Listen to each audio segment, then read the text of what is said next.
Wayne Bojo, the Nui Maganaduk, Nita Magabo, Disnakas, the May Doldum, Kitiganzvi, Donjava, Ojibwe, Anishinaabe and Dao. My name is Darrell Boissoneau. I'm from here, from Garden River, Kitiganzvi, a lifelong citizen. I'm a proud member of the Sturgeon clan. So the work that I've done on behalf of Shingwak Education Trust and Shingwak Kanoma Gigamik is in post-secondary field. And we inherited first the Anishinaabe Moon program from Algoma University College at the time. And so we took that under our wing, although it's been parked at Algoma University. So the language program is currently a program that you can currently now get a degree in the language. So we've had a lot of graduates come to that program.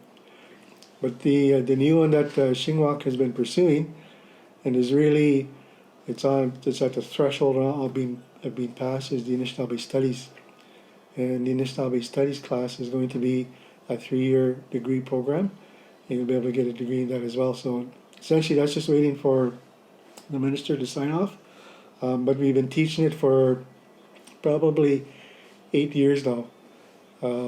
It was first introduced by Jerry Fontaine, who came here and helped design the curriculum and the courses in the beginning.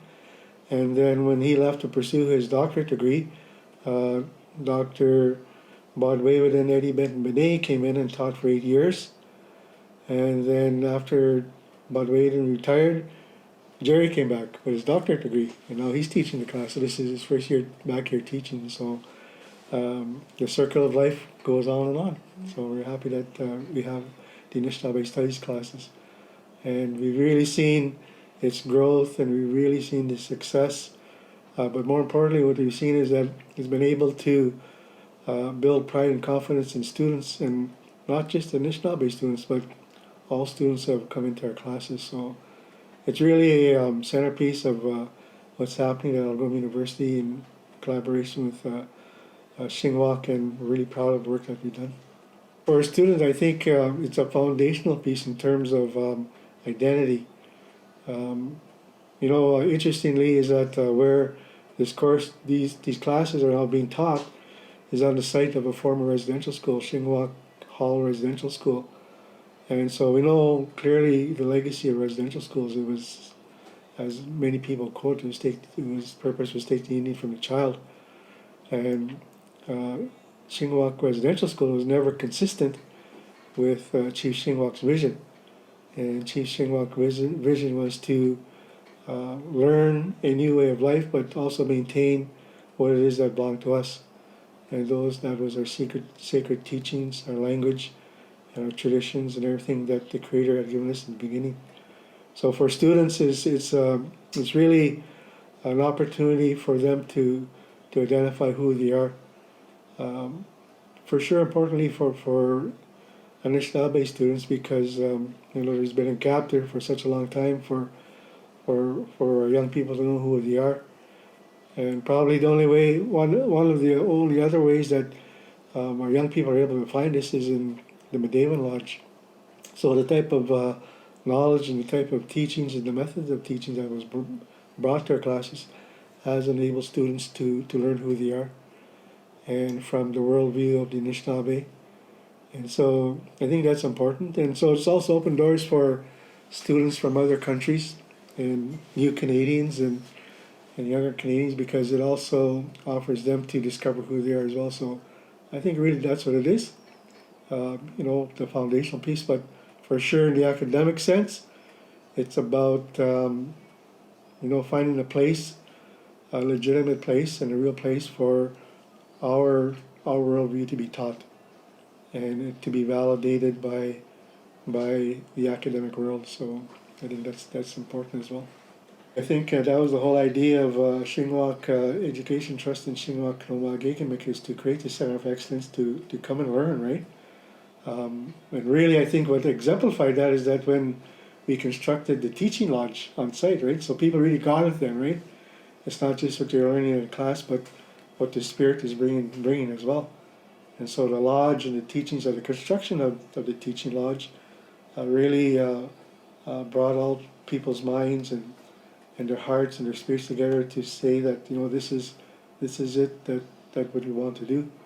And so we also we uh, we morphed that into something else now today, because Shingwak has been the recipient of a $10.2 million gift, right, to build the Anishinaabe Discovery Center National Chiefs Library. And when people see it, they're going to see it's constructed like a lodge. So it's really going to enhance everything. So all of these things, is the work of really the Spirit, right? And so knowing that we do the work on behalf of the Spirit, it's all of our hands doing all this good work.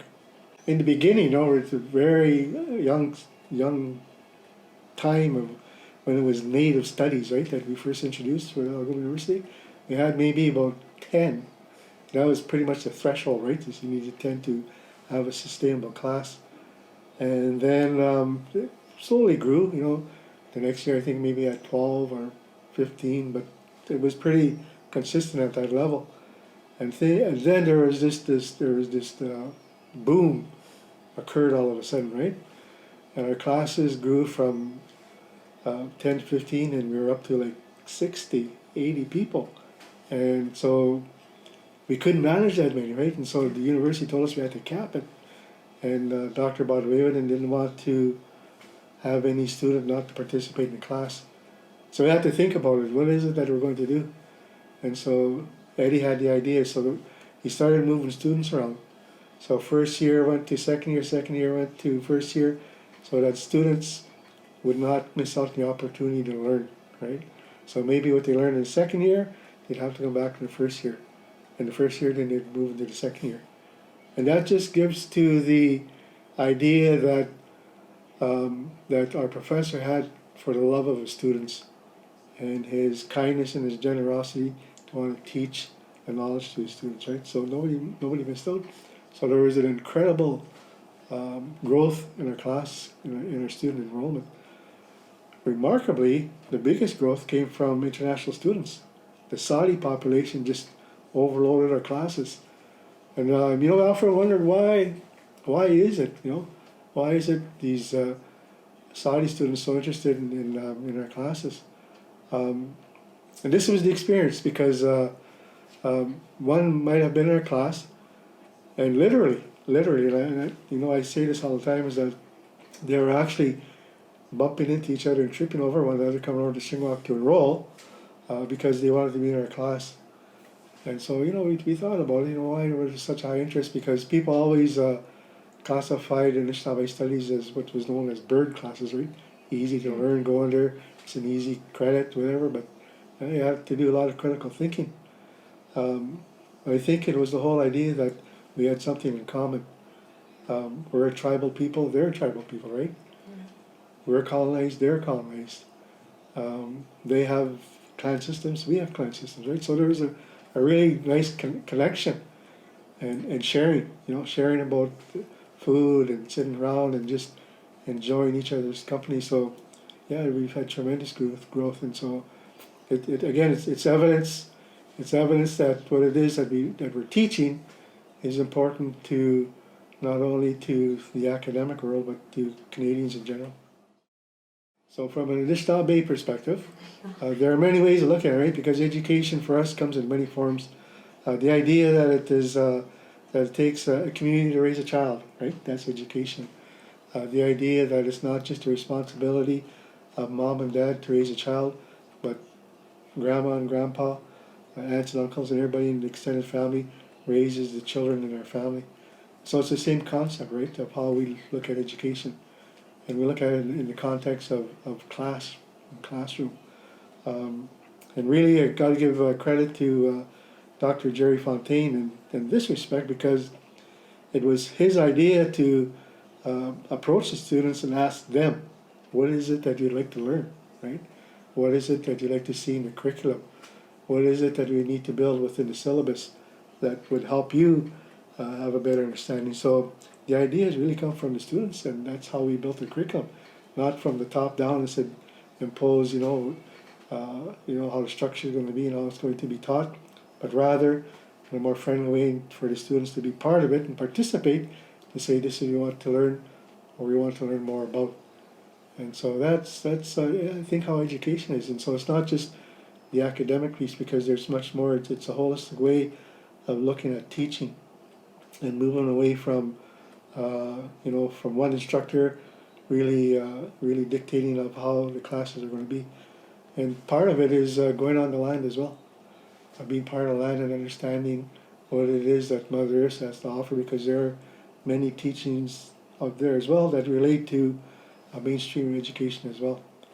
And knowing your relationship with your first family, and that is creation. And knowing your relationship with the Creator as well, and the spirits that are around. I mean, that's all education, right? And so if it's science, it's our science as well. If it's philosophy, it's our philosophy as well. If it's theology, then it's our theology as well.